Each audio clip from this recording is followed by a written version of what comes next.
നമസ്കാരം. ഞങ്ങളെല്ലാം സിനിമാ താരങ്ങളുടെയും രാഷ്ട്രീയ നേതാക്കളുടെയൊക്കെ രൂപസാദൃശ്യം വേദിയിൽ അവതരിപ്പിക്കുന്നതിനൊക്കെ മുൻപ് ഞങ്ങളുടെയൊക്കെ സീനിയറായ പ്രിയ താരമാണ് ഇന്ന് എന്നോടൊപ്പം. സ്നേഹത്തോടെ സ്വാഗതം ചെയ്യാം രമേശ് കുറുമശ്ശേരി. ചേട്ടാ നമസ്കാരം. നമസ്കാരം. എല്ലാവരും കലാഭവനും ഹരിശ്രീയൊക്കെ ചേർത്ത് പേരിട്ടപ്പോൾ രമേശ് ചേട്ടൻ മാത്രം സ്വന്തം നാടിൻ്റെ പേരാണ് കൂടെ ചേർത്തത്. അതിനെന്തെങ്കിലും പ്രത്യേകത ഉണ്ടായിരുന്നു? ഞാൻ ജനിച്ചത് കുറുമശ്ശേരി. യെസ്. ഈ കുറുമശ്ശേരിയുടെ ഒരു പ്രത്യേകത ഒരുപാട് കലാകാരന്മാരുള്ള ഒരു നാടാണ്. അതെ അതെ. ഒരു കറക്കം വലിക്കാനെങ്കിലും സ്റ്റേജിൽ കയറാത്തവരില്ല എന്ന് പറയാം. അതിനേക്കാൾ ഉപരി കുറേ ശില്പികൾ, നല്ല ക്ഷേത്രങ്ങൾ പണിയുന്നവർ, അങ്ങനെ ഒരുപാട് കലാകാരന്മാരുള്ള നാടാണ്. അതെ. അപ്പോൾ അത് കഴിഞ്ഞ് ഞാനിങ്ങനെ ഓസ്കാറിൽ എത്തിയ സമയത്ത്, കൊച്ചിൻ ഓസ്കാറിൽ എത്തിക്കുന്ന സമയത്ത് ഓസ്കാർ രൂപീകരിച്ചത് സണ്ണി മൈങ്കണ്ണം എന്ന് പറഞ്ഞ ആളാണ്. അദ്ദേഹം ഇപ്പോൾ അമേരിക്കയിലാണ്, ഈ അടുത്ത് കാലത്ത് നമ്മളെ വിട്ടുപോയി. അപ്പോൾ അദ്ദേഹം ഓസ്കാർ രൂപീകരിച്ച സമയത്താണ് ഞങ്ങളെല്ലാവരും നിന്നത്. ഇപ്പോൾ ആലപ്പി സജീവ്, നമ്മുടെ ഏലൂർ ജോർജ്, നാദിർഷ, അങ്ങനെ അത് കഴിഞ്ഞിട്ട് നാദിർഷയ്ക്ക് ഇപ്പോൾ റയർ പേരായതുകൊണ്ട് നാദിർഷ എന്ന് മാത്രമേ ഉണ്ടായിരുന്നുള്ളൂ. പിന്നെ അപ്പോഴാണ് രമേശ് കുറുമശ്ശേരി എന്ന് പറഞ്ഞ് നാമകരണം ചെയ്തത് ശരിക്കും സണ്ണി മൈങ്കണ്ഠമാണ്. പിന്നെ ഞങ്ങളുടെ നാട്ടിലെ ആളുകൾ എവിടെയാണ് വീടെന്ന് വെച്ച് കഴിഞ്ഞാൽ അങ്കമാലി അല്ലെങ്കിൽ ആലുവ, ചെങ്ങമനാട് എന്നൊക്കെ പറഞ്ഞിരുന്നുള്ളൂ. അടുത്തറിയാൻ പറ്റാൻ കുറച്ച് അറിഞ്ഞു നിൽക്കുന്ന. അതെ, കുറുമശ്ശേരി എന്നങ്ങോട്ട് ഇടാനായിട്ട് കലാകാരന്മാരായിരുന്നെങ്കിൽ തന്നെയും എന്നെക്കാളും പ്രഗത്ഭരൊക്കെ ഉണ്ടായിരുന്നെങ്കിൽ തന്നെയും ആരും കുറുമശ്ശേരി സ്വീകരിച്ചില്ല. അപ്പോൾ ഈ സണ്ണി എനിക്കിത് ചാർത്തി തരികയും ചെയ്തു. അതിനുശേഷം ഞാൻ കുറുമശ്ശേരി എന്നുള്ള പേര് എൻ്റെ കൂടെ ചേർക്കുകയും നമ്മുടെ വർഗീസേട്ടൻ, വർഗീസേട്ടൻ പറയും കുറുമശ്ശേരിയെ ലോക ഭൂപടത്തിൽ എത്തിച്ചത് നീയാണെന്ന് പലപ്പോഴും പറയാറുണ്ട്. അങ്ങനെ പേരിൻ്റെ ഒപ്പം കുറുമശ്ശേരിയും ചേർത്ത് ഇന്നിപ്പോൾ നാട്ടുകാർ എവിടെ ചെന്നാലും എവിടെ വീട് കുറുമശ്ശേരി. അപ്പോൾ കുറുമശ്ശേരി, രമേശ് കുറുമശ്ശേരി അറിയോ എന്ന് ചോദിക്കും. എൻ്റെ അമ്മാവൻ്റെ മോൻ അല്ലെങ്കിൽ കൂട്ടുകാരൻ, അങ്ങനെ പറഞ്ഞ് ഇപ്പോൾ കുറുമശ്ശേരി എല്ലാവർക്കും പരിചിതമായി. അതെ. പഴയകാല സുഹൃത്തുക്കളായിരിക്കും. പഴയ സുഹൃത്ത് എന്ന് പറയുമ്പോൾ മിമിക്രിയിലുള്ള സുഹൃത്തുക്കൾ. അതായത് ഞാൻ 81 ശങ്കര കോളേജിൽ പഠിക്കുമ്പോൾ എന്നെ നമ്മുടെ ജയറാം സെക്കൻഡ് ഇയറാണ്. ഞാൻ ഫസ്റ്റ് ഇയർ പ്രീ ഡിഗ്രി പഠിക്കുമ്പോൾ ജയറാം സെക്കൻഡ് ഇയർ. അതൊക്കെ മിമിക്രി ഇങ്ങനെ ഫോം ചെയ്ത് വരുന്ന ഒരു കാലഘട്ടമാണ്. നടന്മാരെയൊക്കെ അനുകരിച്ച് സിനിമകളിലെ ഡയലോഗൊക്കെ പറഞ്ഞ് നടന്മാരെയൊക്കെ അനുകരിച്ച് പോരുന്ന ഒരു കാലഘട്ടമാണ്. അപ്പോൾ ആ നേരത്താണ് കൈലാസ് എന്ന് പറഞ്ഞൊരു സുഹൃത്തുണ്ടായിരുന്നു. അവൻ ബോട്ടണി ഡിഗ്രിക്കാരനാണ്, ചെങ്ങമനാട്ടുകാരനാണ്. അപ്പം ഞങ്ങൾ ഒരുമിച്ച് ഒരു പ്രോഗ്രാം ചെയ്തു തുടങ്ങി. അങ്ങനെ ഞാനും കൈലാസുമാണ് ആദ്യമായിട്ട് മിമിക്രി ഒരു ഗ്രൂപ്പായിട്ട് ചെയ്യുന്നത്. അപ്പോൾ ആദ്യത്തെ മിമിക്രി സുഹൃത്ത് എന്ന് പറഞ്ഞാൽ കൈലാസ് തന്നെ. പിന്നെ ജയറാമായിട്ട് ഞങ്ങൾ, അതായത് നമ്മൾ ശക്തരോട് മാറ്റുരയ്ക്കുമ്പോഴല്ലേ നമ്മളും കയറി വരുള്ളൂ. അങ്ങനെ ഒരു ഗുണം കിട്ടിയത് ജയറാം ഓപ്പോസിറ്റായിട്ട് ശങ്കര കോളേജിൽ, ശ്രീ ശങ്കര കോളേജിൽ ഉണ്ടായതാണ് എൻ്റെ വലിയൊരു ഒരു ശക്തമായ ഒരു എതിരാളിയെ കിട്ടിയപ്പോൾ. അപ്പോൾ അദ്ദേഹം, ഞങ്ങൾ ഫസ്റ്റ് ഇയർ മത്സരിക്കുമ്പോൾ, ഞാൻ ഫസ്റ്റ് ഇയർ തന്നെ കോളേജിലേക്ക് മത്സരിക്കുമ്പോൾ മിമിക്രിക്ക് എനിക്ക് ഫസ്റ്റും അവന് സെക്കൻഡും, അവന് മോണാക്ടിന് ഫസ്റ്റും എനിക്ക് സെക്കൻഡും, എനിക്ക് ഫാൻസി ഡ്രസ്സിന് ഫസ്റ്റും. അങ്ങനെയൊക്കെയാണ് മാഷന്മാരാണല്ലോ മാർക്കിടാനിരിക്കുക. അപ്പോൾ അങ്ങനെ ആയിരുന്നു എൻ്റെ ഒരു തുടക്കം. അപ്പോൾ ഞങ്ങളന്ന് ഡബിൾ റോളൊക്കെ ചെയ്തിട്ടുണ്ട്. ജയറാം എന്നേക്കാൾ കുറച്ചുകൂടി പൊക്കമുണ്ടായിരുന്നു. അപ്പോൾ അമ്മാവനായിട്ട് ജയറാം, മരുമകനായിട്ട് ഞാൻ തന്നെ നസീർ. അപ്പോൾ ഡബിൾ റോൾ ചെയ്യായിരുന്നു. അന്നൊക്കെ നമ്മുടെ മാളാരുവന്തൻ്റെ ഒക്കെ തടവറയൊക്കെ ഇറങ്ങിയ കാലഘട്ടം. അതിൽ മാളാരുവന്തൻ ഡബിൾ റോളാണ്.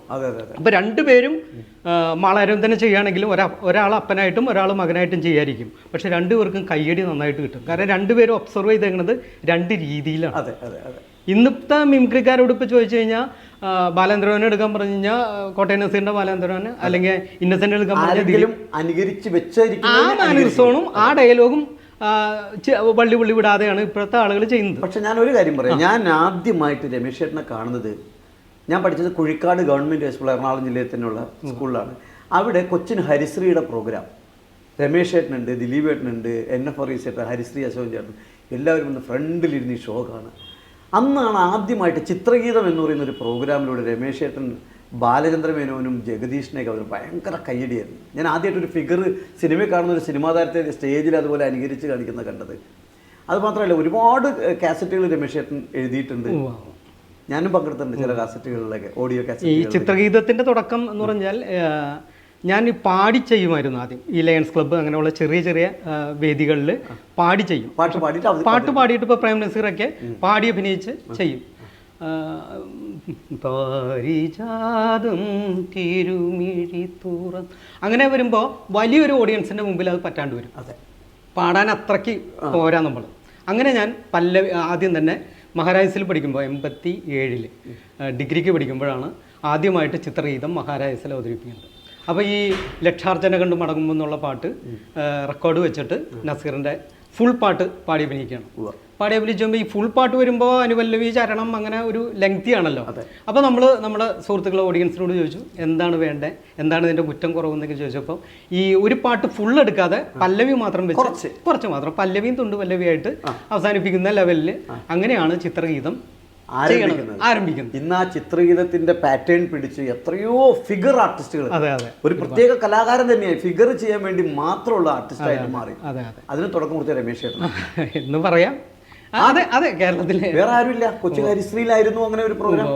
കൊച്ചിൻ ഹരിശ്രീക്ക് മുമ്പ് ഞാനിങ്ങനെ മമ്മൂട്ടിയുടെ ചന്ദനലേപം സുഗന്ധം, ബാലേന്ദ്ര മേനോന്റെ കാട്ടിൽ കൊടുങ്കാറ്റിൽ, ശ്രീനിവാസന്റെ പവിഴമല്ലി പൂത്തുലഞ്ഞ നീലരാവിൽ, ഇങ്ങനെ കുറച്ച് പല്ലവികളൊക്കെ വെച്ച് ഞാൻ മഹാരാജത്തിൽ തന്നെ ഇത് അവതരിപ്പിച്ചു.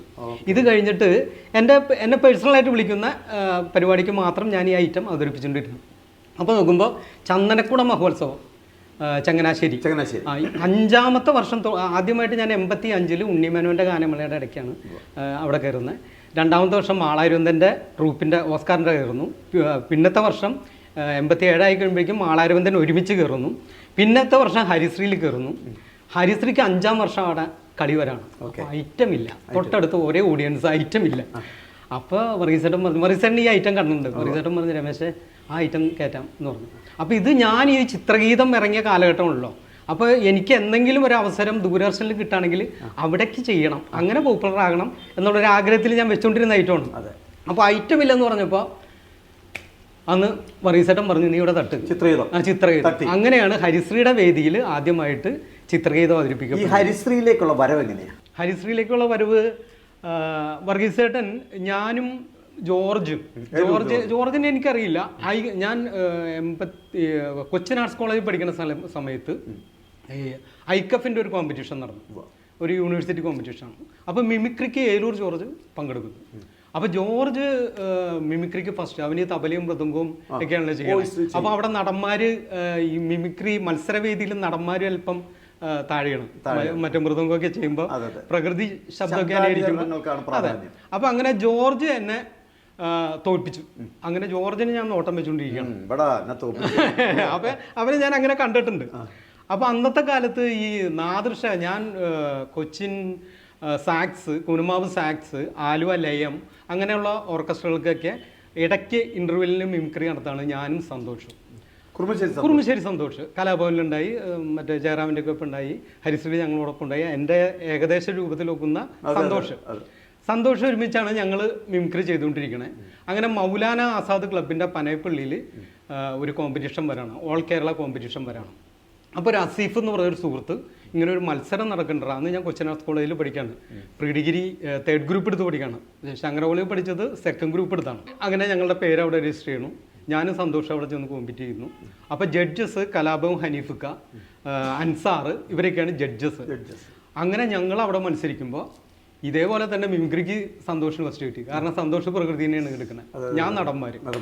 അപ്പോൾ നോക്കുമ്പോൾ ഈ ഹനീഫിക്ക ഇപ്പോഴും കാണുമ്പോൾ പറയും മോഹൻലാലൊക്കെ ആദ്യമായിട്ട് വേദിയിൽ വന്ന് കാണുന്നത് എൻ്റെയാണ് എന്ന് പറഞ്ഞിട്ട് അന്ന് എനിക്ക് മമ്മൂട്ടിയാണ് സമ്മാനദാനം നിർവഹിച്ചത്. അങ്ങനെ ഈ അൻസാർക്ക് കലാഭവൻ ഹനീഫിക്കയും കൂടി ഞങ്ങളെ കലാഭവനിൽ എടുക്കാൻ വേണ്ടിയിട്ട് എന്നെയും സന്തോഷിനെയും വിളിച്ചു. അങ്ങനെ ഞാനും സന്തോഷം അവിടെ പോയി. അപ്പോൾ ഈ പഠിച്ചുകൊണ്ടിരിക്കുന്ന 2nd ഗ്രൂപ്പ് എടുത്ത് പഠിക്കുന്ന സമയത്താണ് ഈ എയർഫോഴ്സിൽ ജോലി കിട്ടിയതാണ്. കാരണം ഞാൻ NCCയിലുണ്ടായിരുന്നു. ഉണ്ട്. NCCയുടെ ബെസ്റ്റ് ബൈനറ്റ് ഫൈറ്റർ ആയിരുന്നു, ബെസ്റ്റ് ഷൂട്ടർ ആയിരുന്നു, RD സെലക്ഷൻ ക്യാമ്പ് വരെ പോയിട്ടുള്ള ഇതാണ്. അപ്പോൾ എയർഫോഴ്സിൽ ജോലി കിട്ടിയപ്പോൾ പിന്നെ ആ സമയത്ത് ശങ്കര കോളേജിൽ ഒരു ഭയങ്കര സമരം, പ്രിൻസിപ്പാളിനെ മാറ്റാൻ വേണ്ടി അധ്യാപകർ ഒരു 2 മാസം സമരം.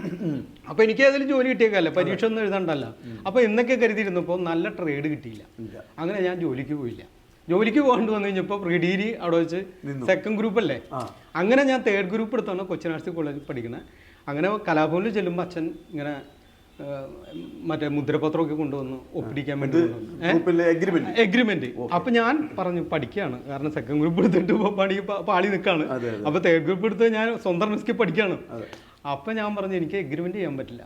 അങ്ങനെ സന്തോഷം അവിടെ പോയി. സന്തോഷം അഗ്രിമെന്റ് ചെയ്തു. സന്തോഷം അഗ്രിമെന്റ് ചെയ്തു. ഓക്കെ. അപ്പം എനിക്ക് പിന്നെ ആളില്ല, സന്തോഷ് പോവാണ്. അപ്പം ഈ നാദിർഷ ഈ ഓസ്കാർ അല്ല മറ്റേ കുനുമാവ് സാക്സിലേക്ക് പാടുമ്പോൾ ഞങ്ങൾ മിമിക്രിക്ക് ചെല്ലുമ്പോൾ നാദിർഷ അരച്ച സന്തനം, രാസാത്തി ഒന്ന് എന്നൊക്കെ പറഞ്ഞ ആ മറ്റേ ഒരു പാട്ടുണ്ടല്ലോ, ആ പാട്ടൊക്കെ പാടി അവൻ അങ്ങോട്ട് ഹിറ്റാണ്. പയ്യനാണ്, നല്ല ശ്രദ്ധേയനായി. അല്ല അല്ല, നല്ല തമിഴ് ഗായകൻ, ഗംഭീര ഗായകൻ. അപ്പൊ അവൻ ഏലൂരാണല്ലോ. അപ്പം ഞാൻ നാദിർഷയോട് പറഞ്ഞടാ, ജോർജ് എന്ന് പറഞ്ഞ ഒരു ആർട്ടിസ്റ്റ് ഉണ്ടല്ലോ അവിടെ, അപ്പോൾ ജോർജിനെ ഒന്ന് പരിചയപ്പെടുത്താൽ ഈ സന്തോഷ് കലാഭവനിൽ പോകണം, അപ്പോൾ ജോർജിനെ ഒന്ന് പരിചയപ്പെട്ടിരുന്ന കൊള്ളാലോ എന്ന് പറഞ്ഞു. അപ്പോൾ അതിനെന്താ കുഴപ്പം? അങ്ങനെ ഇരിക്കുമ്പോൾ സന്തോഷിനും എനിക്കും ഏലൂര് ഒരു ലൈബ്രറിയിൽ പ്രോഗ്രാം വരാണ്. അവിടെ നാദിർഷ ജോർജിനെ കൊണ്ടുവരാണ് ഇങ്ങനെ. അപ്പോൾ ജോർജിനെ അവിടെ വെച്ച് പരിചയപ്പെട്ടു. എന്നിട്ട് ജോർജ് എനിക്കൊരു ഇല്ലൻ്റിൽ കത്തെഴുതാണ്, രക്ഷപ്പെടുത്തണം. എനിക്ക് കത്തെഴുതുന്നുണ്ട് ഇല്ലൻ്റിൽ, ഞാൻ ആ കത്ത് രക്ഷപ്പെടുത്തണം, നമുക്ക് ഒരുമിച്ച് പോകണം എന്നൊക്കെ പറഞ്ഞിട്ട്. അപ്പോൾ ഞാൻ ആ കത്ത് ഒരു ഭയങ്കര നിധി പോലെ സൂക്ഷിച്ചതാ. പക്ഷെ പ്രളയത്തിൽ ആ കത്ത് പോയി. ഈ 18 വരെ ഞാൻ സൂക്ഷിച്ചു വെച്ച കത്ത്. അതൊക്കെ അവരൊക്കെ വലിയ കലാകാരന്മാരാകേണ്ടവര്, നമ്മളതൊരു നിമിത്തമായി, അത്രേ ഉള്ളൂ. അപ്പോൾ അങ്ങനെ ജോർജിനെ നമ്മളെ പരിചയപ്പെടുത്താണ്. അപ്പോൾ ജോർജും ഞാനും കൂടി റിഹേഴ്സൽ നടത്തണം. റിഹേഴ്സൽ നടത്താൻ വേണ്ടിയിട്ട് ജോർജിൻ്റെയൊക്കെ ഒരു സുഹൃത്ത്, ഒരു ലാലുണ്ട്, ലാലിൻ്റെ വീടിൻ്റെ മുകളിൽ, ലാലിൻ്റെ പെങ്ങൾ ഒരു ശ്രീലത, നല്ല പാട്ടുകാരിയാണ്. അപ്പോൾ അവരുടെ വീട്ടിൽ ഞങ്ങൾ റിഹേഴ്സൽ നടത്തണം. അപ്പോൾ ജോർജിന് ഈ തബലയും കാര്യങ്ങളൊക്കെ അറിയാവുന്നതുകൊണ്ട് ഞാൻ അന്നത്തെ കാലത്ത് ആദ്യമായിട്ട് മിമിസ് ഗാനമേളയുടെ ഒരു ബീജാവാപം എന്ന് പറയാം, എസ് ജാനകിയുടെ വോയിസിൽ ഞാൻ പാട്ട് പാടും. എസ് ജാനകിയുടെ വോയിസ് ഒന്നും വേണ്ട, ഒരു ഫീമെയിൽ വോയിസ്. പക്ഷെ നമ്മൾ പറയണത് എസ് ജാനകി എന്നൊക്കെയാണ്, അങ്ങനെ പറയും. അപ്പോൾ ജോർജ് ഇങ്ങനെ തബല വായിച്ചു. അപ്പം ഞാൻ കസ്തൂരിമാൻ ഗുരുന്നേ ആ പാട്ട് പാടിയപ്പോൾ ജോർജ് തബല വായിച്ചു. അപ്പോൾ നാദിർഷ അവിടെ വെറുതെ ഇങ്ങനെ കട്ടിലും ഇരിക്കുകയാണ്.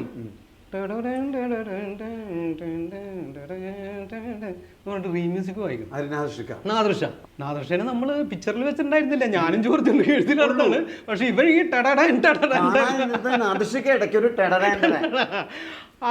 അടുത്ത പാട്ട് പാടിയപ്പോഴും അവനും സംഗതി വീണ്ടും വായിച്ചു. അപ്പൊ നോക്കിയപ്പോ കേൾക്കാൻ മൊത്തം നല്ലൊരു സുഖം. അപ്പൊ ഞങ്ങൾ പറഞ്ഞേടാ, അങ്ങനെയാണെങ്കിൽ നീ കൂടി മിമിക്രിക്ക് പാടാന്ന് പറഞ്ഞു. അപ്പൊ അങ്ങനെ പറ്റില്ല എടാ, നിനക്ക് ഗാനമേള കൊടുക്കണേക്കാളും കൂടുതൽ കാശ് നമ്മൾ തരാം, നീ വാ. അങ്ങനെ ഞങ്ങള് ഒരുമിച്ച് റിഹേഴ്സൽ ചെയ്ത്, അന്ന് മൊല്ലാക്ക പട്ടീനെ ഓടിച്ചിട്ട് മറ്റേ പട്ടിറച്ചി ചീറ്റിങ്ങനെ സാധനമൊക്കെ ഉണ്ടല്ലോ, അതൊക്കെ ഐറ്റമൊക്കെ പഠിപ്പിച്ച് ഞങ്ങൾ ആദ്യമായിട്ട് ഒരു ഓഗസ്റ്റ് 15 85 ഒരു ഓഗസ്റ്റ് 15 അശോകപുരത്ത് ഒരു ഓഡിറ്റോറിയം, ആ പള്ളിയുടെ ഓപ്പോസിറ്റ് ആലുവ അശോകപുരത്ത് ആദ്യത്തെ വേദി, ഞാനും ജോർജും നാദിർഷയും. അങ്ങനെ വന്നപ്പോൾ കച്ചേരിക്ക് അന്ന് അവതരിപ്പിച്ചു. അന്ന് കച്ചേരിയിൽ ഞാൻ പാടി, നാദിർഷ വയലിൻ, ജോർജ് മൃദംഗം. അങ്ങനെ കച്ചേരി ആദ്യമായിട്ട് അവതരിപ്പിക്കപ്പെട്ടത് അങ്ങനെയാണ്. അവിടെ പരിപാടി ഗംഭീരമായിട്ട് വിജയിച്ചു കഴിഞ്ഞിട്ട് പിന്നെ ആ ഓഗസ്റ്റ് 15 കഴിഞ്ഞിട്ട് പിന്നെ ചതയത്തിന് അങ്കമാലി SNDPയുടെ പരിപാടി, ഗംഭീരജനം. അവിടെ നമുക്ക് പ്രോഗ്രാം കിട്ടാം. അങ്ങനെ നാസ് ഓഡിറ്റോറിയത്തിൻ്റെ ഓപ്പോസിറ്റ് SNDPയുടെ അങ്കണത്തിൽ ഞാനും ജോർജും നാദിർഷയും രണ്ടാമത്തെ സ്റ്റേജ് മിമിക്രി അവതരിപ്പിക്കുകയാണ്. കുറേ നേരമൊക്കെ ഇങ്ങനെ. അപ്പോൾ ഈ തബലയ്ക്കൊക്കെ പ്രാധാന്യമുള്ള കുറേ ഐറ്റംസ് ഉണ്ട്, ബാലെ, അങ്ങനെ കുറേ സാധനങ്ങളൊക്കെ നമ്മൾ കയറ്റിയിട്ടുണ്ട്. അന്നെല്ലാം അത് ലൈവ് വായിക്കായിരുന്നു. ഇപ്പോഴാണ് റെക്കോർഡ് ചെയ്തുകൊണ്ട് ചുണ്ടനൊക്കെ. അതെ, ഇതൊരു ബാലെ ഞങ്ങൾ അവതരിപ്പിക്കുന്നു. കുറച്ചേരം കഴിഞ്ഞപ്പോൾ ഓഡിയൻസ് ഭയങ്കര പ്രശ്നം. എന്താന്ന് ഞങ്ങൾ ചോദിച്ചു കഴിഞ്ഞപ്പോൾ തബലെടുത്ത് മാറ്റാ എന്നിട്ട് പരിപാടി നടത്തുന്നു. അപ്പൊ നോക്കിയപ്പോ ഈ ജോർജ് തബല ഡിറ്റോ അല്ലേ, അതിങ്ങനെ നടത്തണ കണ്ടിട്ട് കലിപ്പിളകിയിട്ടേ. അപ്പൊ ഞങ്ങൾ പറഞ്ഞു, ഓഡിയൻസിൽ നിന്ന് ആരെങ്കിലും ഒരാൾ ഇങ്ങോട്ട് വാ എന്ന് പറഞ്ഞിട്ട് ഓഡിയൻസിൻ്റെ അവിടെ നിർത്തി ജോർജിൻ്റെ മൈക്കും കൊടുത്ത് അങ്ങോട്ട് തബല വായിക്കാൻ തുടങ്ങി. ജോർജ് തബല അങ്ങോട്ട് പെരിക്കാൻ തുടങ്ങിയിട്ട് പിന്നെ കയ്യടി ബഹളം. അന്ന് തന്നെ നമ്മൾ പിറ്റേ ദിവസം തന്നെ നമ്മൾ പോസ്റ്റർ അടിച്ചു, സാനിസ എന്ന് പറഞ്ഞിട്ട് ഞാനും ജോർജും നാദിർഷയും.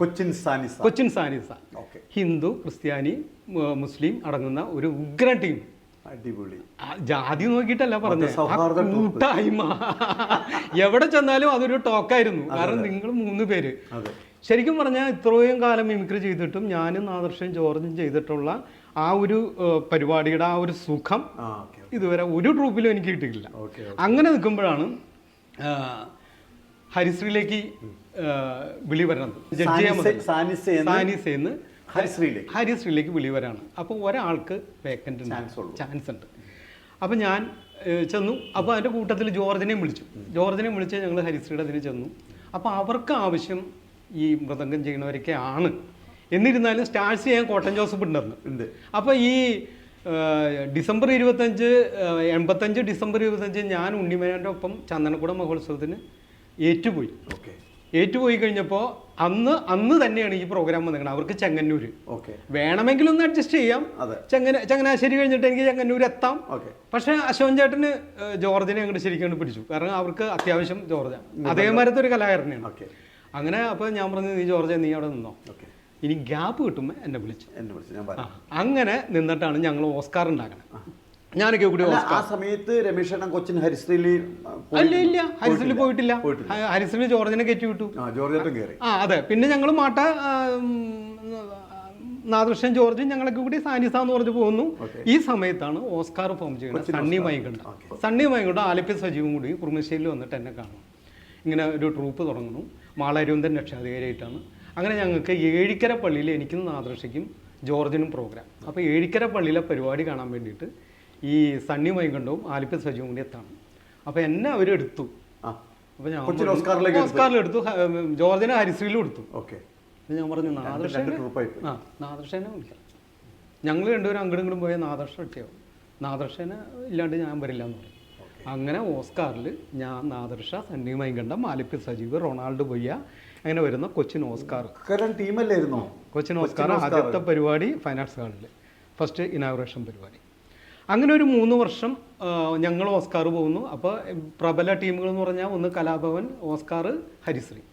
അങ്ങനെ ഒരു ചെറിയ ഗ്യാപ്പ്, സിദ്ദിഖ് ലാലേക്ക് പോയ ഗ്യാപ്പിൽ വന്നപ്പോൾ നമ്മൾ ഹരിശ്രീയിലേക്ക് പോയി. ഒരിടയ്ക്ക് ഞാനും ജോർജും സന്തോഷും ഹരിശ്രീയിലും ഓസ്കാറിലും കളിച്ചു. അപ്പം എന്താന്ന് വെച്ചാൽ ചില സ്ഥലത്ത് വന്ന് ഐറ്റങ്ങൾ കളിക്കുമ്പോൾ ഇവരല്ല കഴിഞ്ഞ ആഴ്ച ഇവിടെ വന്ന് പോയാൽ അങ്ങനെ വന്ന് ഞങ്ങൾ പിന്നെ ഹരിശ്രീയിൽ സ്ഥിരമായിട്ട് ഹരിശ്രീയിൽ ഞാൻ, വർഗീസ് ചേട്ടൻ, അശോകൻ ചേട്ടൻ, ഏലൂർ ജോർജ്, മറ്റേ മോഹൻ പാറക്കടവ്, കുറുമശ്ശേരി സന്തോഷം, അങ്ങനെയുള്ള ടീമാണ്.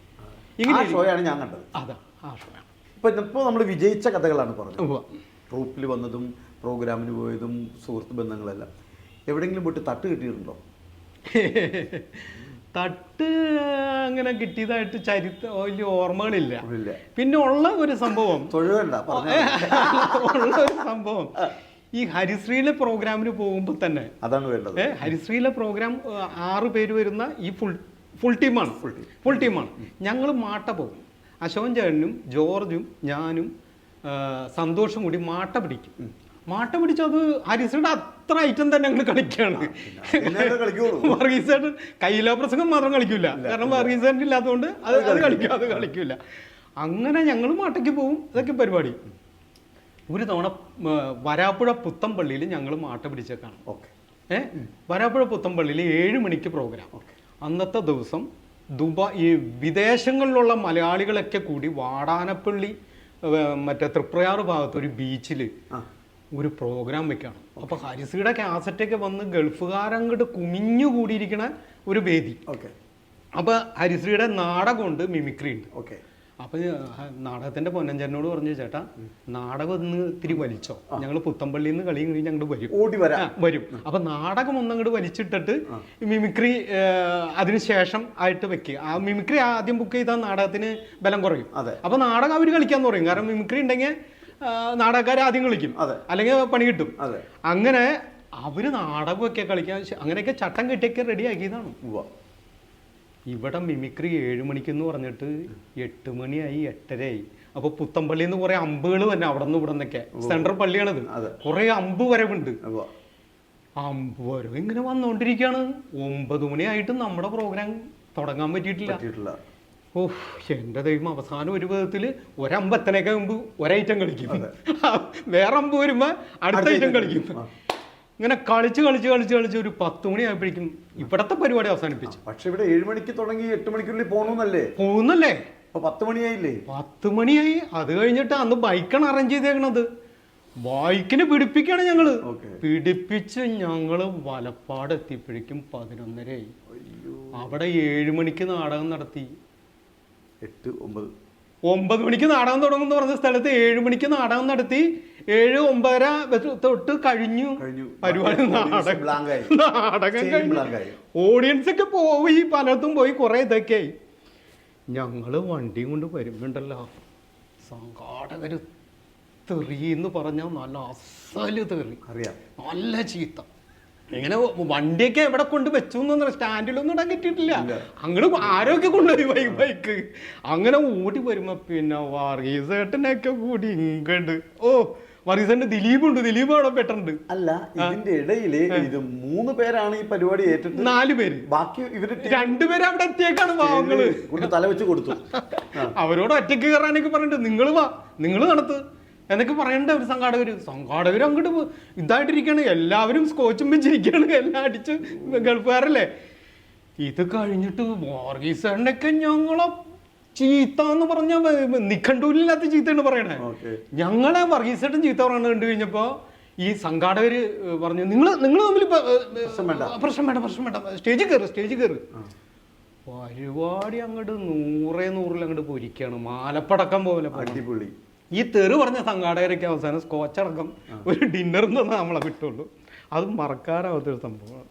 അല്ല, എല്ലാം മിക്ക കലാകാരന്മാർക്ക് ഇത്തരത്തിലുള്ള അനുഭവങ്ങൾ ഉണ്ടാവും. ഈ വൈകി വരല് മനഃപൂർവ്വം അല്ല, നമ്മൾ ഉദ്ദേശിച്ച സമയത്ത് അവിടെ തുടങ്ങൂല. ഇത് ഡബിള് സമിതി തന്നെ പിടിച്ചാൽ കുഴപ്പമില്ല, ഇത് മാട്ടയല്ലേ. ഈ മാട്ട പിടിച്ചവർക്ക് ഇത്തിരി കാശ് കിട്ടും, അപ്പൊ ബാക്കി അവിടെ നിൽക്കുന്നവർക്ക് കലിപ്പ് കൂടും. അതെ, ആദ്യകാലങ്ങളിലെ അനുകരണങ്ങള് രമേശ് ഞാൻ കണ്ടിട്ടുണ്ട്. എങ്കിലും ഏതെങ്കിലുമൊക്കെ ഒന്ന് ചെറുതായിട്ട് നമുക്ക് വേണ്ടി. ഞാനേ 10ാം ക്ലാസ്സിൽ പഠിക്കുമ്പോഴ കാലത്ത് അന്നൊന്നും മിമിക്രി മത്സര വിഷയമല്ല. അപ്പം ഞങ്ങളുടെ നാട്ടിൽ ഒരു പെയിന്റ് അടിക്കണ രാമേന്ദ്രൻ ചേട്ടൻ അന്ന് പെയിന്റ് അടിയായിരുന്നു. ഇന്ന് അദ്ദേഹം ഒരു നല്ലൊരു സ്ഥാപനം, ഒരു കച്ചവട സ്ഥാപനം നടത്തുന്നു. പിന്നെ എൻ്റെ വീട്ടിൽ തന്നെ പണിക്കേക്ക് നിൽക്കുന്ന ഒരു രാമൻ ചേട്ടൻ്റെ മകൻ ഒരു ശശി, ഇവരൊക്കെ എം.എൻ. നമ്പ്യാരെ ചെയ്യും. ഇവർക്കൊക്കെ കൊന്ത്രമ്പല്ലുണ്ട്. എം.എൻ. നമ്പ്യാരെ ഇവർ നന്നായിട്ട് ചെയ്യും. അപ്പോൾ ഈ ചേട്ടൻ പെയിന്റ് അടിക്കാൻ വീട്ടിൽ വന്നു കഴിഞ്ഞപ്പോൾ പുള്ളി മാളാരന്തരം നന്നായിട്ട് അവതരിപ്പിക്കും. അങ്ങനെ നമ്മൾ ഇത് പഠിക്കണം. മാളേനെ പെട്ടെന്ന് പഠിക്കാൻ പറ്റും. മാള ഇതാണ് പറയുന്നത്, എറിയാൻ അറിയാവുന്നുണ്ടെങ്കിൽ ദൈവം പടി കൊടുക്കില്ല. ദൈവത്തിന്റെ പടി ഒന്നുമില്ലാതെ കോമഡി കാണിക്കാൻ പറ്റിയത് മാളയാണ്. അപ്പോൾ മാളാരന്തന്റെ നിധി എന്ന് പറഞ്ഞ നാടകം കുറുമശ്ശേരിയിൽ അവതരിപ്പിച്ചു. അങ്ങനെ അത് കേട്ടറിവുള്ളൂ. ആ നിധിയിലെ നാടകമാണ് ഈ രാമചന്ദ്രൻ ചേട്ടൻ. നിധിയിലെ ഡയലോഗാണ് പറയുന്നത്. വന്നില്ലേ, ആരാ വരില്ലേ, മണം, ബീഡിയുടെ മണം എന്ന് പറഞ്ഞിട്ട് പുള്ളി നന്നായിട്ട് ചെയ്യും. അങ്ങനെ പുള്ളി എം.എൻ. നമ്പ്യാരെയും കാണിച്ചു തന്നു. അങ്ങനെ ഒരു ദിവസം 10ാം ക്ലാസ്സിൽ പഠിക്കുമ്പോൾ ഈ സ്പോർട്സിനൊക്കെ ചേർന്ന്, പോൾ വാൾട്ട് അതിനൊക്കെ ചേർന്ന് തീരെ വയ്യ. നമ്മുടെ വീട്ടിൽ വന്നു. മുകളിലത്തെ മുറിയിൽ ഒരു ചാരുകസേരയിൽ ഇരുന്നിട്ട് കണ്ണാടി എടുത്ത് വെച്ച് എം.എൻ. നമ്പ്യാരെ കാണിക്കാണ് പഠിക്കാൻ. ഇങ്ങനെ കാണിച്ചപ്പോൾ ഈ പുള്ളിയുടെ ഈ അടിയിലെ പല്ല് മാത്രമേ കാണുള്ളൂ. പിന്നെ കണ്ണിങ്ങനെ പോകും, മുകളിലേക്ക് പോകും. ഇതെല്ലാം ശരിയാക്കണം. അപ്പൊ നമ്മൾ ഇത് ആദ്യമായിട്ട് പ്രാക്ടീസ് ചെയ്യുമ്പോൾ നമ്മുടെ ഇവിടേക്ക് അങ്ങോട്ട് വലിയും. ഏകദേശം ഒരു 3/4 മണിക്കൂർ 1.25 മണിക്കൂർ ഈ കണ്ണാടിയുടെ മുമ്പിലിരുന്ന് ഈ പിടുത്തം തന്നെയായിരുന്നു, ഈ പിടുത്തം. അങ്ങനെ എന്നിട്ട് അമ്മ അത്താഴം കഴിക്കാൻ വേണ്ടി വിളിച്ചു കഴിഞ്ഞപ്പോൾ നമ്മൾ എഴുന്നേറ്റപ്പോൾ തന്നെ ഒരു കുളിര് വന്നു. 2 ദിവസം ഇവിടെ നീര് വന്നിട്ട് പനി പിടിച്ച് 1.5 മണിക്കൂറല്ലേ ഇത് പിടുത്തം തന്നെയല്ലേ. അങ്ങനെയാണ് എം.എൻ. നമ്പ്യാരെ പഠിക്കണത്. ഈ മറ്റേ കൊമ്പമീശൊക്കെ ഉണ്ടെങ്കിലാണ് അതിനൊരു സുഖമുള്ളൂ. അന്നൊക്കെ ആവേശം, ശക്തി, ഇതിലൊക്കെ എം.എൻ. നമ്പ്യാരുടെ സ്ലോ മോഷൻ അങ്ങനെയൊക്കെ ചെയ്യണ കാലഘട്ടം. അതെനിക്ക് പരിചയമില്ലാത്ത വാക്കാണത് റോബർട്ട്. രാഘവൻ ഭാഗ്യവാനാണ്. യോഗ്യനായൊരു അളിയനുണ്ട്, മെടുക്കനായൊരു കുട്ടിയുണ്ട്, സുന്ദരിയായൊരു ഭാര്യയും. എനിക്കോ ആരാണുള്ളത്? അങ്ങനെയാണ് എം.എൻ. നമ്പ്യാരുടെ തുടക്കം. അപ്പൊ ഈ രാമേന്ദ്രൻ ചേട്ടനും ശശിനെയും എനിക്കതിൽ എൻ്റെ എന്തോന്ന കർണന്റെ മാതിരി, ഏകലവ്യന്റെ മാതിരി നമ്മള് പഠിച്ച ഗുരുക്കളാണ്. ജഗദീഷ് ഞാൻ ശരിക്കും പഠിക്കണത് അടുവാശ്ശേരി അൻസാറിൽ നിന്നാണ്. ഹരിശ്രീ അൻസാർ. അപ്പൊ അൻസാർ ഹരിശ്രീയിൽ ജോയിൻ ചെയ്യാൻ വന്നു. ആദ്യത്തെ സ്റ്റേജിൽ അൻസാർ ജഗദീഷിനെ അവതരിപ്പിച്ചു. അങ്ങനെയാണ് ആ ജഗദീഷിന്റെ പക്ഷെ അൻസാറിന്റെ വോയിസ് ഉണ്ടായിരുന്നു, ചേട്ടൻ ആക്ഷൻ ചെയ്യുമായിരുന്നു. അതാണ് ഞങ്ങൾ തമ്മിലുള്ള ഒരു വ്യത്യാസം. അപ്പൊ ഞാനത് ആക്ഷൻ ഇട്ട് ചെയ്ത് കഴിഞ്ഞപ്പോ എന്നാ പിന്നെ രമേശ് അത് ചെയ്തു എന്ന് പറഞ്ഞ് അങ്ങനെയാണ്. അപ്പൊ അതിലെന്റെ ഗുരു നമ്മൾ ഈ മിമിക്രിക്കാരും മുഴുവൻ ഏകലവ്യന്മാരാണ്. നമുക്ക് ഓരോ ഗുരുക്കൾ ഉണ്ടാവല്ലോ. HSB അശോക മര തണലിരുന്ന് സീതയ്ക്ക് ബോറടിച്ച് കാണും അല്ലേ? മാനായിട്ട് മാരീജന് വിട്ടത് സീതയെ മാരേജ് ചെയ്യാമെന്നുള്ള ഉദ്ദേശത്തോട് തന്നെയാണ് HSB ആരാ കഷ്ടിച്ചെന്ന് തോന്നുന്നു. സൂപ്പർ. ഇത് രമേശ് ചേട്ടൻ ആദ്യ കാലത്തൊക്കെ ഇത് അവതരിപ്പിച്ച് ഏറ്റവും കൂടുതൽ കൈയടിച്ച് മേടിച്ചൊരു കലാകാരനാണ്. പിന്നെ ബാലേന്ദ്ര മേനോൻ ഞങ്ങളുടെ നാട്ടുകാരനാണ്. അദ്ദേഹത്തിൻ്റെ അമ്മ വീട് കുറുമശ്ശേരിയാണ്. കണ്ടനാട് ഫാമിലിയാണ് അമ്മ വീട്. അദ്ദേഹത്തിൻ്റെ അമ്മയുടെ ചേച്ചി എൻ്റെ അനീതി ഇന്ദിരാദേവി സാറ് എൻ്റെ ടീച്ചറാണ്, ബയോളജി ടീച്ചറാണ്. അപ്പോൾ എന്ന് കരുതി അത് കുറുമശ്ശേരിക്കാരനാണെന്ന് എനിക്കറിയാം. പക്ഷേ നമ്മൾ ഈ നടന്മാരെയൊക്കെ ഇങ്ങനെ ഓരോരുത്തരെ കിട്ടി പിന്നെ കിട്ടിയതാണ് ബാലേന്ദ്ര മേനോൻ. തലക്കെട്ടൊക്കെ കെട്ടി നെഞ്ചത്ത് ഇങ്ങനെ തിരുമ്പി ഒരു വരവ് ആന കൊടുത്താലും പാട്ടല്ല, ഞാൻ ഡയലോഗാം. അല്ല കൂട്ടാ, എന്താ കൂട്ടാ ഇപ്പം തോട്ടിൽ പൊന്തിയ ശവത്തിനറിയാം ഇന്ന് ഏപ്രിൽ 18 അറിയില്ല കൂട്ടാ. നീ എൻ്റെ അമ്മയാണ്, എൻ്റെ ഭാര്യയാണ്, നീ എൻ്റെ കൊച്ച് കുട്ടനാടി. ഏപ്രിൽ 18 ഇത്ര ഉള്ളൂ ശരിക്കും ബാലേന്ദ്രൻ്റെ കറക്റ്റ്. ഇപ്പൊ കുറെ എക്സാജറേറ്റ് ചെയ്ത് അല്ല എന്നെ മനസ്സിലാക്കാൻ എൻ്റെ ഇത് മനസ്സിലാക്കാൻ എന്നൊക്കെ പറഞ്ഞ് നെഞ്ചത്തൊക്കെ ഇട്ട് തിരുമി ബാലേന്ദ്രമേനോൻ തന്നെ ചോദിച്ചിട്ടുണ്ട്, ഞാൻ ഇത് മാത്രം നെഞ്ചത്ത് മാന്താനായിട്ട് എനിക്കെന്താ അവിടെ വരട്ട് ചോറിയുണ്ടോ? എക്സാജറേറ്റ് ചെയ്തിട്ട്.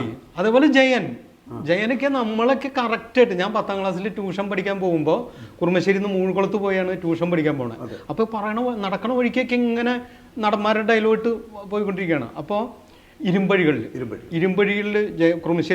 കുറുമശ്ശേരി ജോസിനെ കുറിച്ച് എനിക്ക് പറയാതെ വരില്ല കേട്ടോ. കുറുമശ്ശേരി ജോസ് എന്ന് പറഞ്ഞിട്ട് തിയേറ്റർ, എൻ്റെ വീടിൻ്റെ 2 പറമ്പ് കഴിഞ്ഞാൽ തിയേറ്ററാണ്. ശബ്ദരേഖ നന്നായിട്ട് കേൾക്കാം, വീട്ടിൽ സൂപ്പറായിട്ട് കേൾക്കാം. പിന്നെ മറ്റേ കരിമ്പനയുടെ ഒക്കെ ഡയലോഗ് ഞാൻ അവിടെ പോയി 1-2 തവണ കണ്ടതിന് ശേഷം, അന്ന് ഇതേമാതിരി ടേപ്പ് റെക്കോർഡറോ അങ്ങനെയുള്ള ഒരു സംഭവങ്ങളില്ലല്ലോ, യൂട്യൂബോ ഒന്നുമില്ലല്ലോ.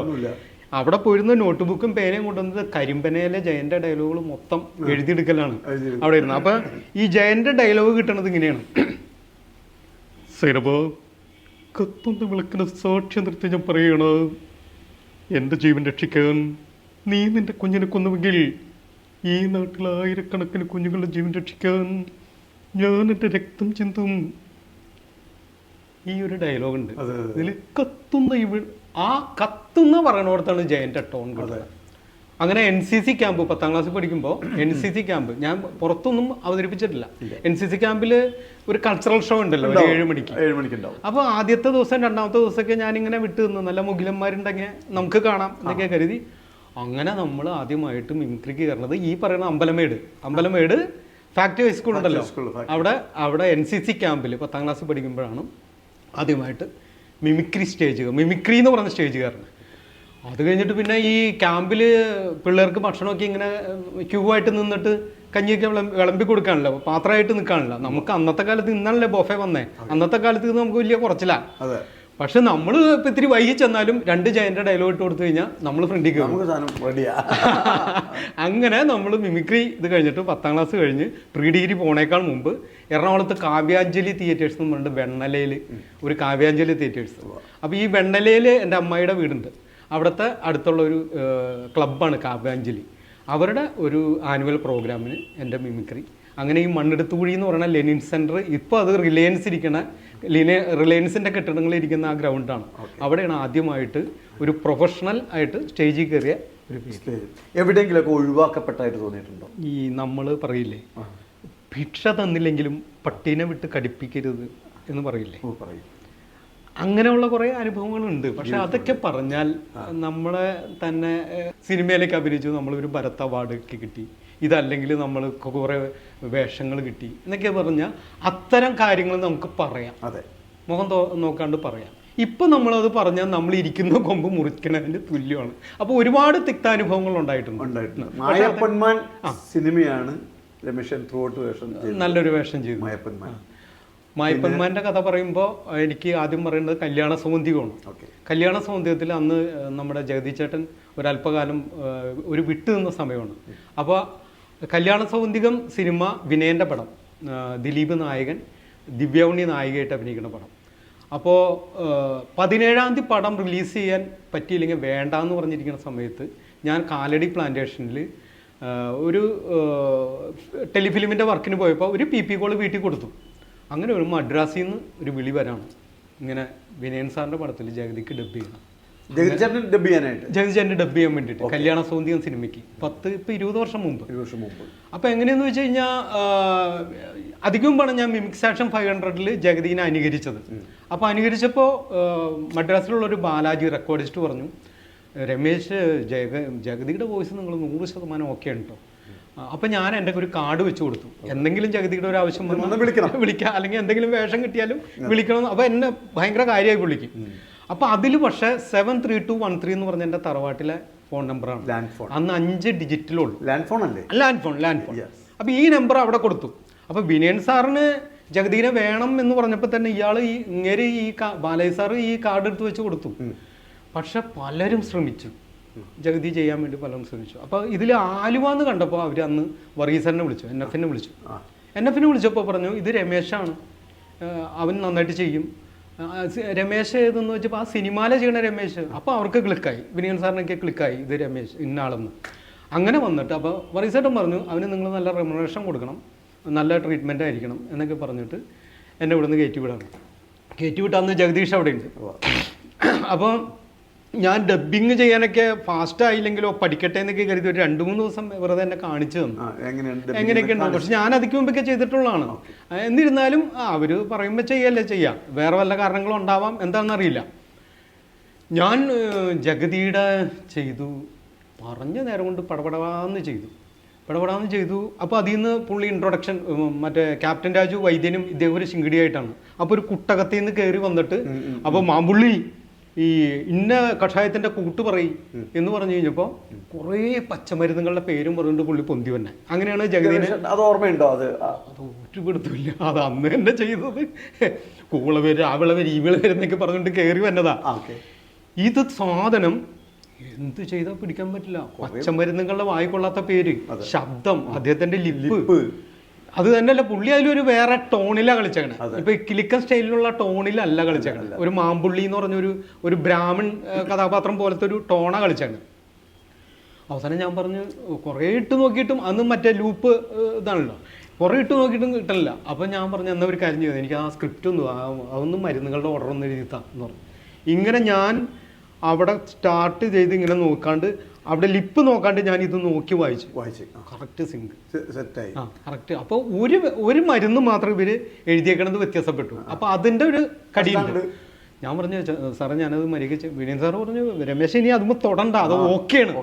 വിനയൻ സാറ് നേരെ എഡിറ്റിംഗ് റൂമിൽ നിന്ന് നേരെ ഡബ്ബിംഗ് റൂമിൽ നിന്ന് നേരെ എഡിറ്റിന് പോയി. അപ്പോൾ അവിടുത്തെ തമിഴന്മാരൊക്കെ ചോദിച്ചു ജഗതി നിങ്ങളുടെ പടത്തിൽ ഡബ് ചെയ്തോ, നിങ്ങളെ പോലീസ് നോക്കും അതാണ് ഇതാണെന്നൊക്കെ പറഞ്ഞ് വന്നു കഴിഞ്ഞപ്പോൾ വിനയൻ സാറിന് ഭയങ്കര കോൺഫിഡൻസ് ആയി.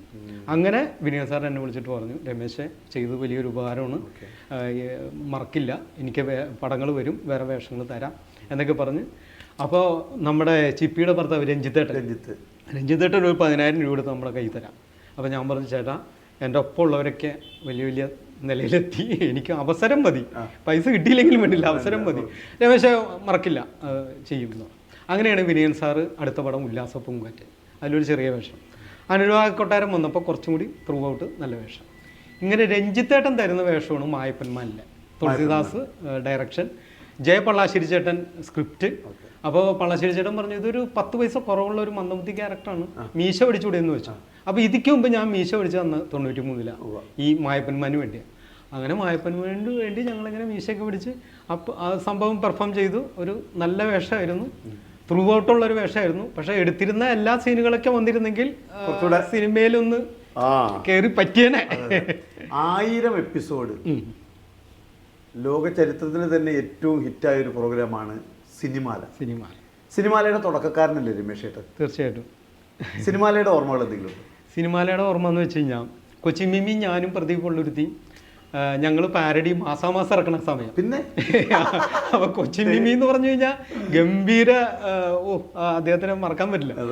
അപ്പോൾ അദ്ദേഹത്തിൻ്റെ ഒരു കൂട്ടുകാരൻ, നമ്മുടെ സിനിമാലയുടെ പ്രൊഡ്യൂസർ ഡയാന സിൽവസ്റ്ററിൻ്റെ നാട്ടുകാരനും അയൽവക്കക്കാരനൊക്കെയാണ്, ഹബീബ് എന്ന് പറഞ്ഞ ഹബീബ്. അപ്പോൾ അദ്ദേഹം കൊച്ചിമിമ്മിനെ വിളിക്കുകയാണ്, ഇങ്ങനെ സിനിമാല എന്ന് പറഞ്ഞൊരു പരിപാടി തുടങ്ങുന്നുണ്ട്, ഏഷ്യാനെറ്റ് എന്ന് പറഞ്ഞൊരു ചാനൽ, അപ്പോൾ അത് തുടങ്ങുന്നുണ്ട്, അപ്പോൾ ഒരു കമ്പയർ ചെയ്യാമെന്ന് വെച്ചിട്ട് കൊച്ചിമിമ്മിനെ വിളിക്കാം. അപ്പോൾ കൊച്ചിമിമ്മി പയ്യനെ എന്നെ സജസ്റ്റ് ചെയ്തു. അങ്ങനെ ഞാൻ ആദ്യമായിട്ട് 13ാമത്തെ എപ്പിസോഡാണ് സിനിമാലയുടെ. അങ്ങനെ ഫോർട്ട് കൊച്ചിയിൽ നമ്മൾ ചെന്ന് കഴിയുമ്പോൾ അവരൊരു സ്ക്രിപ്റ്റ് തന്നു. അതായത് ഒരു ക്യാരക്ടറായിട്ട് നിന്നിട്ട് കുറേ, അന്ന് ഞാനൊരു മരുന്ന് വിൽപ്പനക്കാരനായിട്ടാണ്, ആ മരുന്ന് കഴിച്ചാൽ എങ്ങനെ വരും, ഈ മരുന്ന് കഴിച്ചാൽ ഈ മരുന്ന് കഴിച്ചുകൊണ്ട് അങ്ങനെ വന്നതെന്ന് പറയുമ്പോൾ ഒരു സീൻ വരും. അങ്ങനെയാണ് ഫസ്റ്റ് സ്ക്രിപ്റ്റ്. അതെ. അപ്പോൾ അങ്ങനെ 2 എപ്പിസോഡ് ആദ്യമായിട്ട് ചെയ്തു. പിന്നെ പിന്നത്തെ എപ്പിസോഡൊക്കെ ഞാൻ തന്നെ സ്ക്രിപ്റ്റ് ചെയ്യാൻ തുടങ്ങി. അങ്ങനെ അതൊരു കയറി വന്നു. ആദ്യമായിട്ട് ഏഷ്യാനെറ്റിന് സ്പോൺസറിങ് കിട്ടുന്നത് സിനിമാലയ്ക്ക്. അത് നമ്മൾ ചെയ്യണ സമയത്താണ്.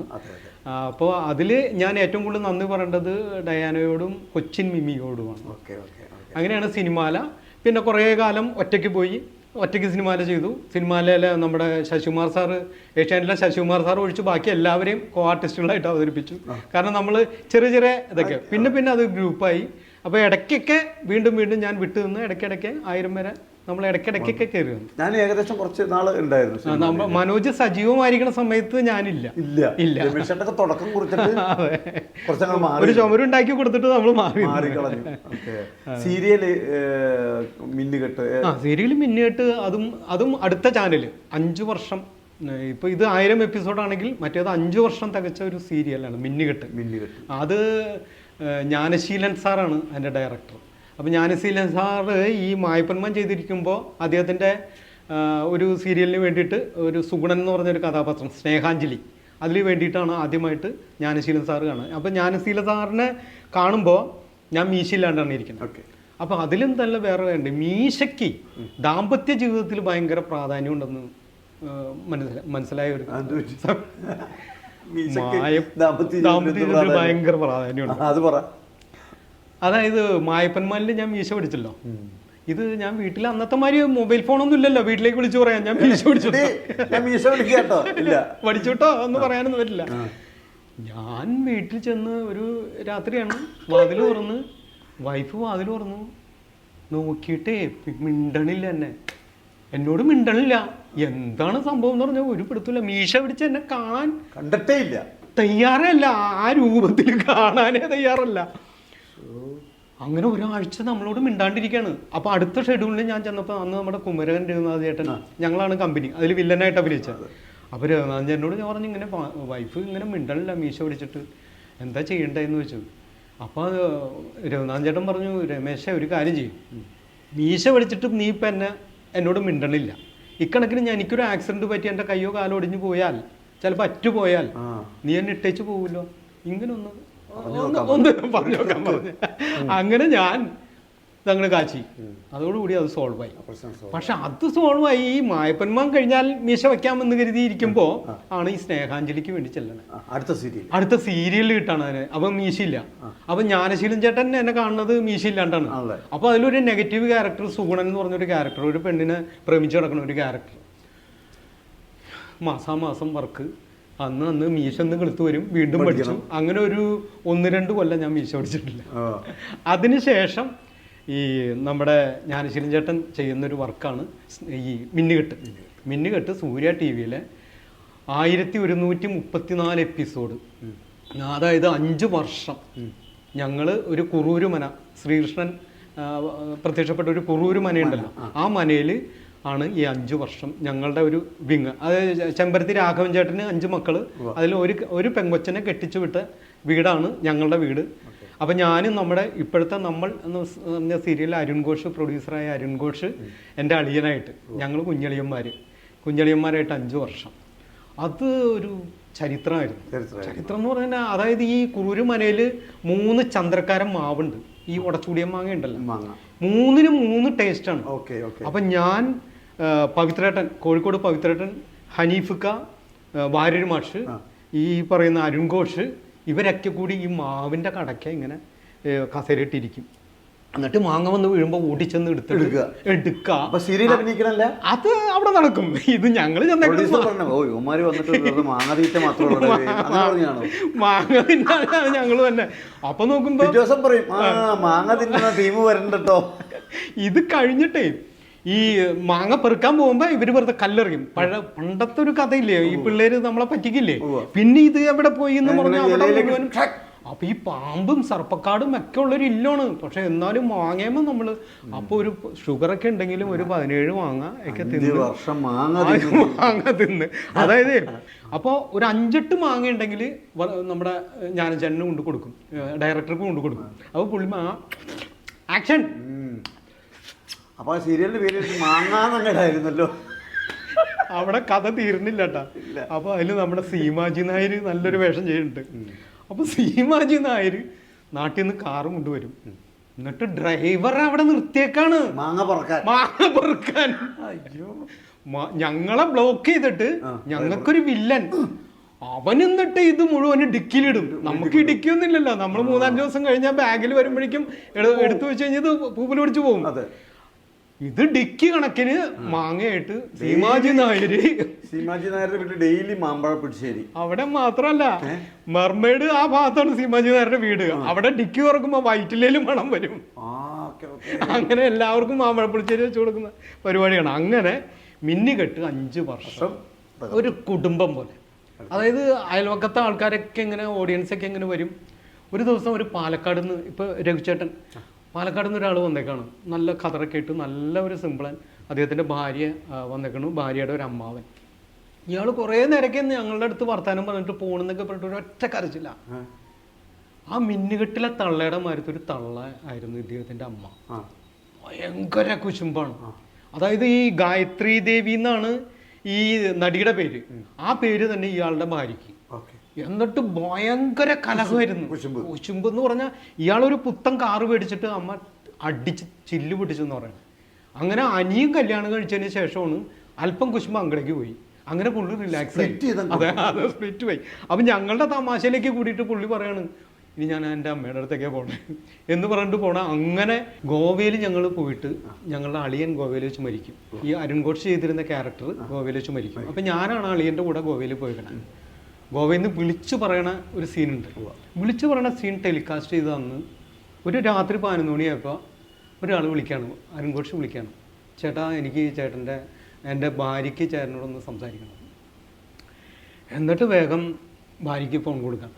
അപ്പോൾ ഭാര്യ എന്നെ വിളിച്ചിട്ട്, ചേട്ടാ ഇത്രയും ദിവസം ചിരിപ്പിച്ചിട്ട് ചേട്ടൻ ശരിക്കും കരയിച്ചു കേട്ടോ, ഗംഭീരമായെന്ന് പറഞ്ഞു. അങ്ങനെ അതെനിക്ക് ശരിക്കും ഒരു ഓസ്കാർ കിട്ടിയ ഒരു ഫീലിംഗ് ആയിരുന്നു. ഇത് കഴിഞ്ഞ് ഞങ്ങൾ പിന്നെ നാട്ടിലേക്ക് ബോഡി കൊണ്ടുവന്നിട്ട് പിന്നെ ഒരാഴ്ച ഇതിൻ്റെ ഫ്യൂണറലാണ് മൊത്തം. നമ്മൾ സിറ്റുവേഷനൊക്കെ ഇങ്ങനെ ഇതൊക്കെ കേട്ട് അത്ര നേരമൊക്കെ ചിരിച്ചു കഴിയുന്നവരൊക്കെ നമ്മൾ അഭിനയിച്ച് വരുമ്പോൾ പിന്നെ ഡള്ളായിട്ടിരിക്കുകയാണ്. ഈ അയൽവക്കക്കാരൊക്കെ വന്നിട്ട് ആരാണ്ട് മരിച്ച മാതിരി അവരും വന്ന് പോവാണ്. അതേമാതിരി ഭയങ്കരമായിട്ട് ഒരു കുടുംബം പോലെ വർക്ക് ചെയ്ത ഒരു വർക്കാണ് മിന്നുകൾ. 100ാമത്തെ എപ്പിസോഡ് സിനിമാലയുടെ ആഘോഷിക്കുമ്പോൾ കേക്ക് മുറിച്ചൊരു ചെറിയ ആഘോഷമായിരുന്നു. അന്ന് ഞാൻ പറഞ്ഞു, ഇത് എനിക്ക് ഒരു കുഞ്ഞ് ജനിച്ചിട്ട് അതിൻ്റെ ആദ്യത്തെ പിറന്നാൾ ആഘോഷിക്കുന്ന ഒരു അനുഭവമാണ്, എനിക്ക് ഫീലിംഗാണ് ഉണ്ടായത്. ഇത് സിനിമാല ഇതൊരു 1000 എപ്പിസോഡുകൾ പിന്നിടട്ടെ എന്ന് അന്ന് ഞാൻ ആശംസിച്ചിരുന്നു. അപ്പം അങ്ങനെ അതൊരു 1000 എപ്പിസോഡ്, ഇതൊരു 1134 എപ്പിസോഡ്. പുതിയ പ്രോജക്റ്റ് ഇപ്പോൾ ഈ അടുത്തിറങ്ങിയേക്കണത് സോമൻ്റെ കൃതാവ് എന്ന് പറഞ്ഞ വിനയ് ഫോർട്ട് നായകനായ ഒരു പടമുണ്ട്. അതിലൊരു ചെറിയ വേഷം. പ്രതീക്ഷയുള്ളത് നമ്മുടെ പഴഞ്ചൻ പ്രണയം എന്നും പറഞ്ഞുകൊണ്ട് ഇതിഹാസ ബിനു ഇത് ചെയ്ത ഇതിഹാസ മൂവീസിൻ്റെ ഒരു പടം വരുന്നുണ്ട്, പഴഞ്ചൻ പ്രണയം.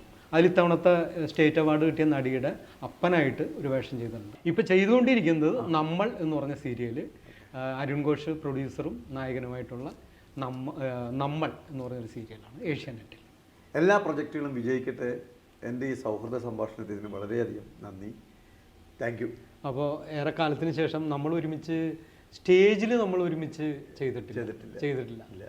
അപ്പോൾ ഇങ്ങനൊരു വേദി ഒരുക്കി ഇതുപോലെ ഒരു സംരംഭം ഒരുക്കിയ നമ്മുടെ മനോജിനേക്കാൾ ഉപരി മനോജിന്റെ അനിയനെ ഞാൻ ജഡ്ജ് ചെയ്തിട്ടുള്ളതാണ്. അതെ അതെ എനിക്കറിയാം. അപ്പൊ ജഡ്ജ് ചെയ്ത കഥകൾ പറയുമ്പോൾ കുറെ പേരുണ്ട്. ബിന്ദു പണിക്കര ജഡ്ജ് ചെയ്തിട്ടുണ്ട്, ബെന്നി പി നായരമ്പലത്തിന്റെ ഒക്കെ ജഡ്ജ് ചെയ്തിട്ടുണ്ട്. അല്ല, ഒരു കാലത്ത് മിമിക്രി വേദികളുടെ ജഡ്ജസ് എന്ന് പറഞ്ഞാൽ രമേശേട്ടനായിരുന്നു.